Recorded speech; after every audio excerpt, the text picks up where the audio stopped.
Hello and welcome to Rajat TV. You're watching discussion today with me, Rajat Kain. Well, in this edition of the show, we'll talk about the concept of e-voting. This week, the Supreme Court agreed to examine whether e-voting system could be introduced in the electoral system, under which a person who resides outside his constituency or even abroad can cast a vote electronically.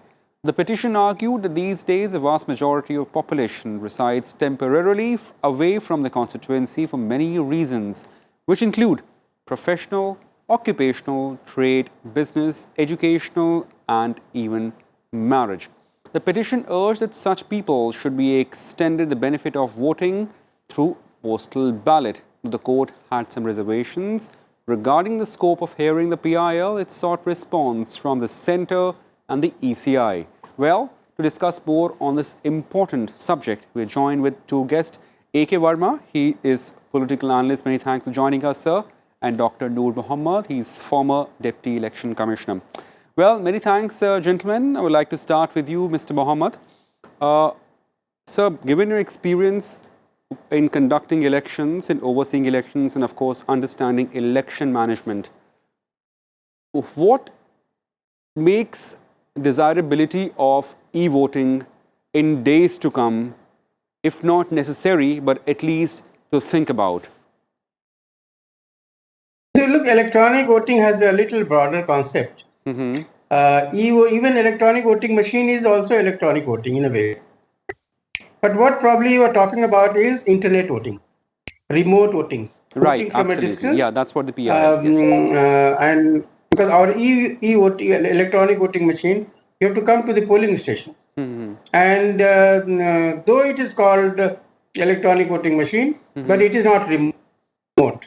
In remote voting, in fact, there are quite a few problems. Okay.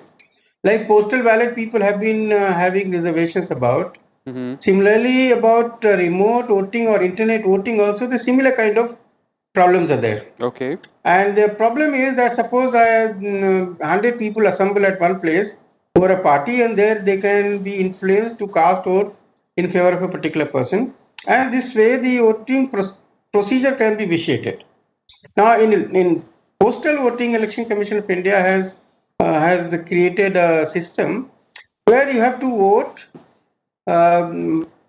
but before a gazetted officer or an officer authorized by the Election Commission is supposed to sign a declaration that the person that I am voting on my own without any influence of any kind, and I'm voting free of my choice. So that Form A, that is called Form A in postal voting. So that Form A is basically, if it is done in front of an independent officer assigned by the Election Commission, then that kind of problem will not be there, that you call a meeting or throw a party of 1,000 people and they all come with their password and then there itself they just vote for a particular person. So those kind of things, those kind of fears are there. Okay. However, internet voting is the future mode of voting in the long run, because that has got the advantage of any, of very, very, very different kind. Suppose on any controversial issue, there is an issue and we want public view. Like this Kisan bill is coming these days, somebody saying yes, somebody saying no. Right. If on a public view, if it is internet voting, straight away just float it, and within no time you can know what exactly the people want. Basically, is a mode of the future, and it can be useful even in referendum, carrying out a referendum between the elections on important issues. So that way it is very important. Now coming to whether it is being used in some places or not. In India, we have started sending postal ballots to our armed forces and people in the foreign service through electronic media. And there they print it and then they sign it after marking the ballot, and they send it here and it is counted. So that is one way of electronic transmission of ballot, and then it is manual return of the ballot. So that we have already started doing. But it is only for a limited group, like that is the security forces and people who are on foreign service in different countries. It is not for everyone. It is not for internal migrants, for that matter. It is not for those people who have gone for a job in other countries. Absolutely. So that is the limitation. Now, in terms of success in any country, I find Estonia is one country where about 35 to 40% people do cast vote through internet voting. They have a very robust system of authentication. They've got two electronic ID cards which are acceptable for identification, and these identifications help them identify that they are the same people voting and nobody else is voting in their place. And it is basically the honesty, intellectual honesty of voters also, that they don't, they generally don't vote in a group. It is their personal vote and they do it. So there is an example.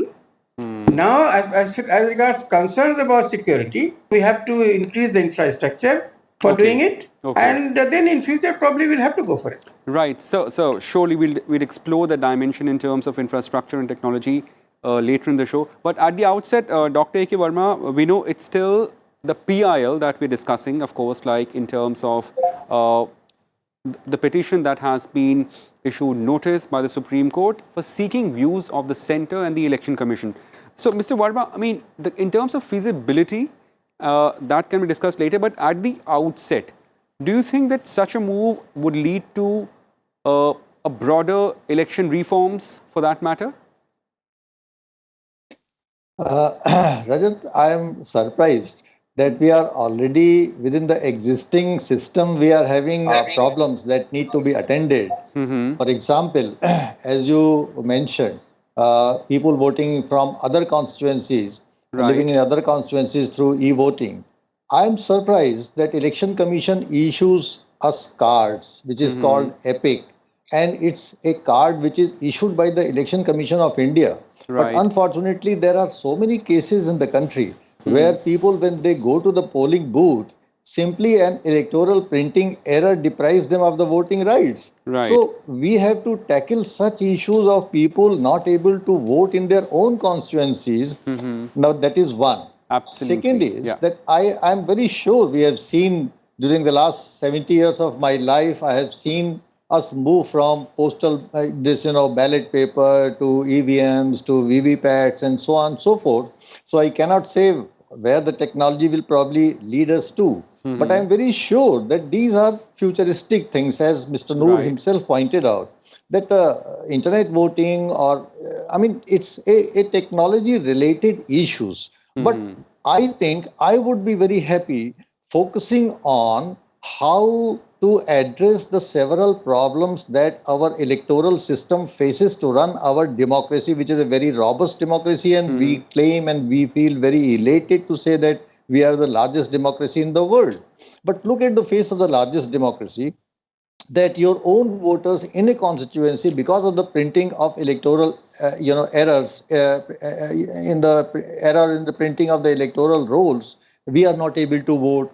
Because of some other reasons, we are not able to vote. So let us first, Election Commission takes great pride in creating voters awareness programs, right? More and more people should be turning out to polling booths. But Election Commission has never bothered to create awareness among political parties that whom we are actually voting. Voting, we increase the quantity of voters and we take pride in 70%, 75% of voting has become a reality. But the fact is that the people who get elected, they are with criminal backgrounds. So the Election Commission has to ensure that instead of creating voters awareness, or in addition to creating voters awareness, the Election Commission has to focus on the creating awareness among the political parties so that they can put out good candidates. People, unless they have a good candidate, we cannot have a good representative. And unless we have a good representative, we cannot have a good democracy. So having a big democracy is no big deal. To me, having a good democracy is what we are looking for. And for that, this kind of e-voting appears to me it is too early at the moment. Right. Mr. A.K. Many thanks for your opening remarks. Let me go to Noor Mohammad here, sir. Leaving aside the issue of the candidates here, that is a different debate altogether. Let's not delve into it. But certainly on the election system, what is your take? I mean, there are certain shortcomings which Election Commission needs to fix first in terms of the existing polling mechanism? No, in fact, there are much bigger issues. Okay. Here we are talking about only about the voting system, how you cast your vote. Yeah. So the main thing that has to be there is whether it is easy to cast vote for everyone, whether everybody has access to the paraphernalia and the infrastructure that he can cast vote. Like polling stations are a place where people are, there is access. Now, Dr. Verma said that voter list may be wrongly printed, then access gets denied. So basically, access is one issue. Okay. Whether it is in main in polling station, voting in the polling station, or voting through internet. This is access is one. In internet, there are other dimensions also added. For instance, you have to have the device, electronic device through which you can do that. Two, you should be educated enough so that you can use that machine. Because if you're taking somebody else's help, it is very likely that the person might cast the vote that he wants to, rather than your own, because he can steal your vote just to while guiding how to vote. So people have to be educated. There has to be access to internet, wide access to internet. That is another major issue which is there. And third is, of course, the electoral security. Security till now, till now has issues. In fact, till the blockchain chain technology becomes very popular, right, until we have, say, quantum computing and all coming in, that will be an issue. Security issue will be important. Okay. And I think till that time, it is good experimenting in some elections here and there. But countrywide, if you want to do it, you have to develop infrastructure, you have to educate your people, you have to train them properly for ethical voting, so that they don't vote in under influence of somebody. Ethical voting is very important, and today, if you see, you don't cast vote for a candidate, you vote for a caste, actually, for your own caste. Right. So that is not the way the democracy can flourish. Okay. You have to have very educated, enlightened voters who can assess the performance of the political parties and on the basis of and candidates, and on the basis of they can vote. So these are bigger issues. But as far as voting system is concerned, I think this is the beginning. This is a future problem. Solution of the future, and maybe we have to make preparations for that. But at present, of course, we are not ready for it. Right. Mr. Noor Mohammad, stay on. Dr. Verma, hypothetically, let's if we explore dimension of this issue in terms of infrastructure and technology, considering the internet voting is largely, or for that matter, in terms of percentage, 100% driven with the technology. So, what challenges do you foresee if even for a pilot basis we have this system, considering there is a migration of people, and among the migrants there are laborers, there are workers, and there are people from unorganized sector. If they are moving places, if they are moving from the constituency and going to some other state, some other region, how will they be tuned or tapped into voting through internet? Rajat, I think what we are thinking at the moment, I see actualizing all these things in the next 50 years, not now. As you said, they could be the first sample, because the current election laws of the country permit an NRI to vote in India only when he is or she is physically present. Right. So if we have to experiment with the e-voting that we are talking about, in the entire gamut of electoral reform, because your subject is electoral reform and e-voting. Yeah. So electoral reform, as Mr. Mohammad also said, is a very, it's a very large gamut of issues that we have to tackle, and that they are more important. Criminalization is one, finance is another, right? This is He from said the aspect security, of the but I would convince reforms, privacy also as a very technological reforms.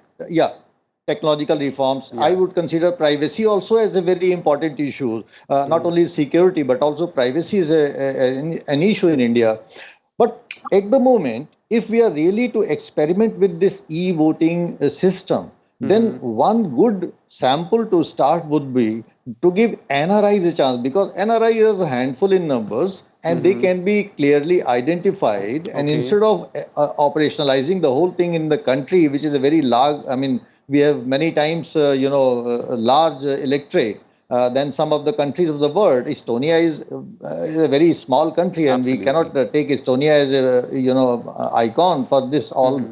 No large democracy, as far as my knowledge goes, is into electronic voting. Even e-voting is an issue in America, and there are people who are. So there can be issues of early voting, like America, 45 days before the voting date, people get a chance to vote, and if they have any convenience, if they want to go out, if they are coming to their home constituency, they can go to the polling booth and vote. So instead of voting, I would consider early voting could be one. Giving NRI a chance to vote through electronic voting and internet, that can be another. So infrastructurally, we have to grow. We don't have to jump into this voting system, which is fraught with so many things, because we are not very sure about the internet, how it can be manipulated. The entire business of electronic voting or voting through EVMs in America fizzled out only because of the fact that, they were not very sure how somebody could hack the entire system which is operating through internet. And in our country also, you see the whole debate hangs on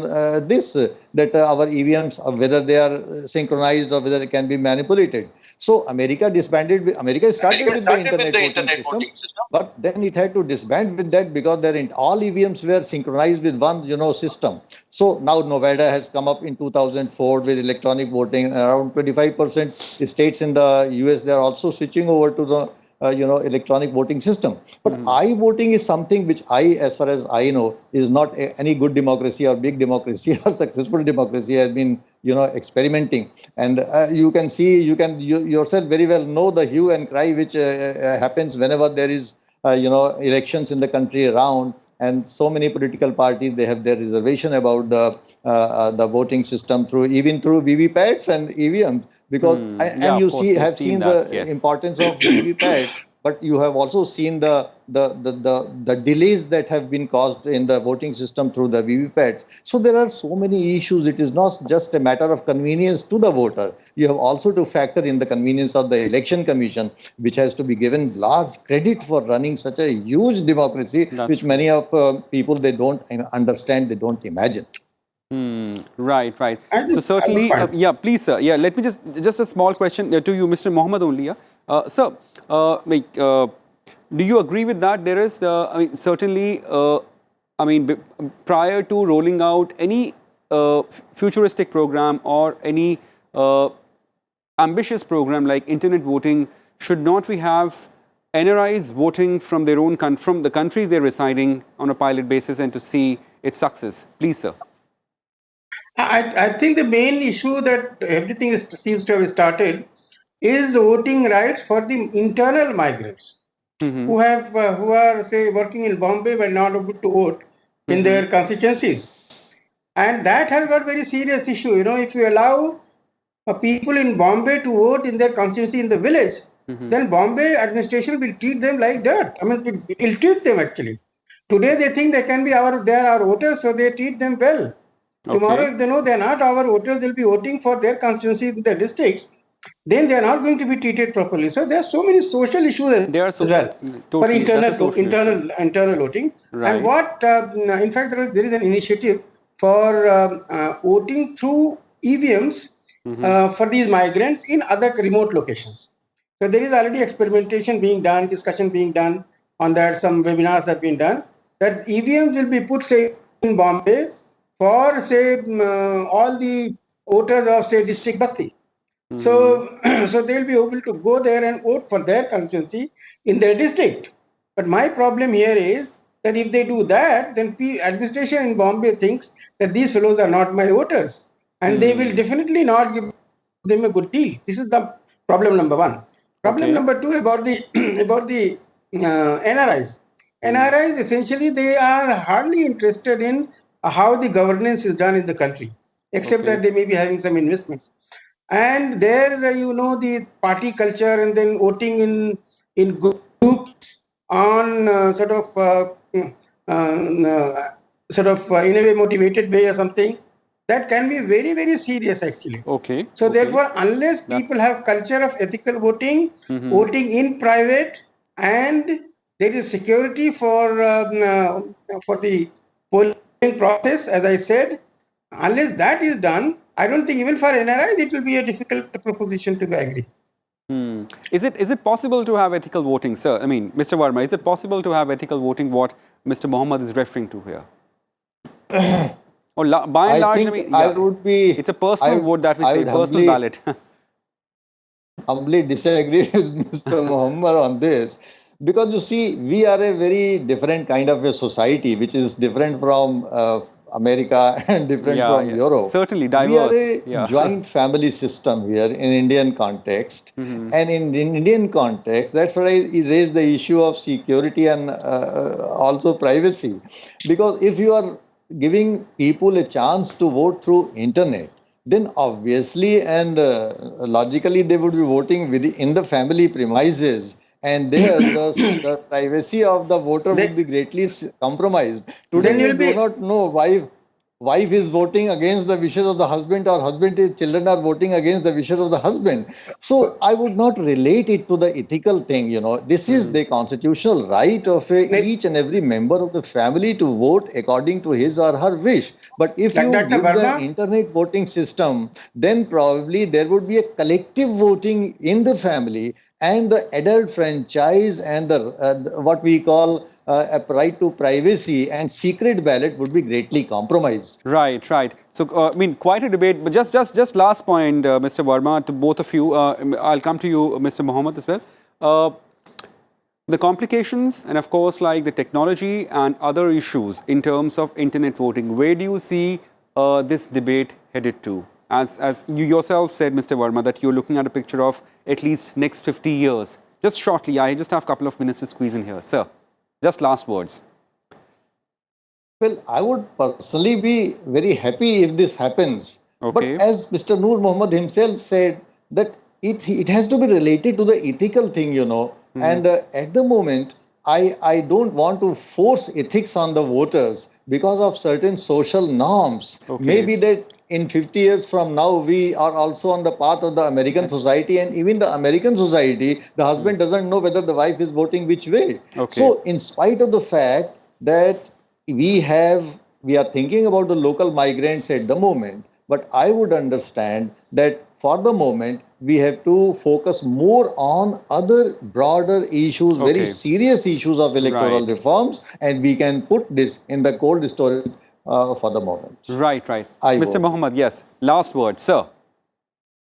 Yeah, I feel that internet voting is a procedure, is a technology for the future. Okay. But at the present, we don't have infrastructure. We don't have the people educated enough to use those infrastructures. All of them, in fact, every voter should be able to use that. So we are not there. And thirdly, about the family voting, which will compromise the international principles. So to me, it is good to talk about it, develop the robust systems in course, and maybe experiment it with elections of societies, housing societies, and so on to begin with, and then go for national election. I think for national election, it is too early.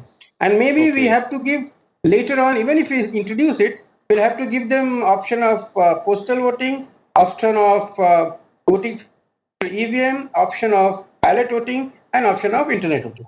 So all these options have to be given in a multi-channel voting concept, which was tried in a few countries. That kind of thing will emerge, but not today. Right. It will take time. Right. Thank you, Mr. Mohammad. Thank you, Mr. Verma, for elucidating, of course, contributing to this debate, which has just started off this week with Supreme Court entertaining a PIL. We are yet to see how this will go further, and of course, like what are the merits of this PIL and what would be the reply from the government and the ECI. Many thanks, gentlemen, for joining us, and many thanks to our viewers for watching this edition of Discussion Today. Thank you and goodbye.